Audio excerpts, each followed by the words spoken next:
Oh ibu, engkaulah ratu hatiku. Ratu hati Ana. Begitulah tajuk buku yang akan saya bicarakan pada hari ini. Tetapi sebelum itu, izinkan saya perkenalkan diri. Saya Nurul Fai'ah Adinia binti Sofian dari Sekolah Kebangsaan Abang Haji Mat Tahir, YBA 6105, bertempat di daerah Sarikeh, Sarawak. Dilahirkan 11 tahun yang lalu pada tanggal 10 Mei 2014 oleh Ratu Hatiku, Puan Nurliza binti Berda.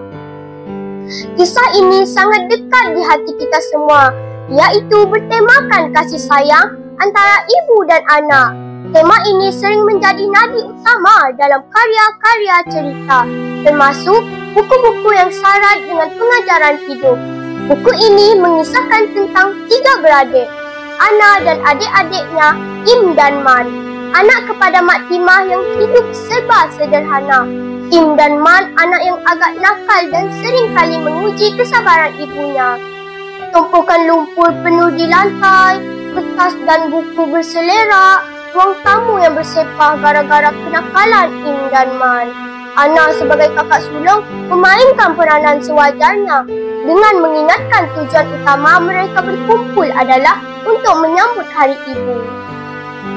Hadirin sekalian, situasi ini sangat dekat di hati kita. Anak-anak yang masih belum matang acap kali nakal, tetapi buku ini memberikan suntikan khas dengan menonjolkan cerita yang tulus dan keinginan untuk membuat ibunya bahagia di sebalik kenakalan mereka. Ketika Hari Ibu semakin hampir, anak ini bersama adik-adiknya bersepakat untuk menyenangkan hati ibu mereka. Setelah diingatkan oleh Kak Ana, Im dan Man segera meminta maaf kepada ibu mereka atas perbuatan mereka yang banyak menyusahkan ibu. Dengan penuh rasa kesal, mereka mengakui kesilapan kerana menyusahkan ibu. Mereka juga berjanji untuk berubah dan menjadi anak yang lebih bertanggungjawab. Pendengar yang setia, situasi ini pula mengajar kita tentang pentingnya permohonan maaf dan keikhlasan dan mengakui kesalahan.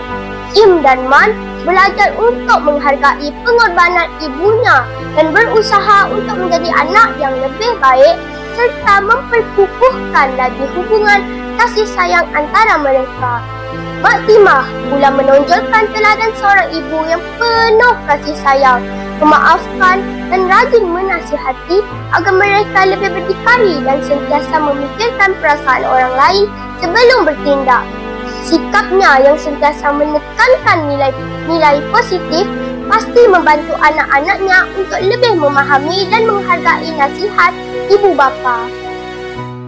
Nak tahu tak, situasi paling menyentuh hati dalam cerita ini adalah apabila Ana memohon maaf kepada ibunya kerana mereka tidak mampu membelikan hadiah sempena Hari Ibu.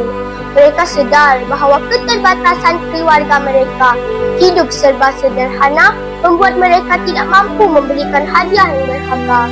Hadirin yang budiman, inilah keindahan kasih sayang sejati. Anak-anak itu meskipun tidak memiliki harta, tetapi memiliki hati yang kaya dengan cinta. Mereka masih berusaha untuk membahagiakan ibu dengan cara mereka sendiri. Apa yang mereka rancang? Mereka ingin menawarkan pelbagai pertolongan dan menyenangkan hati Mak Timah pada hari berkenaan agar ibu mereka bahagia. Hebatnya anak-anak ini.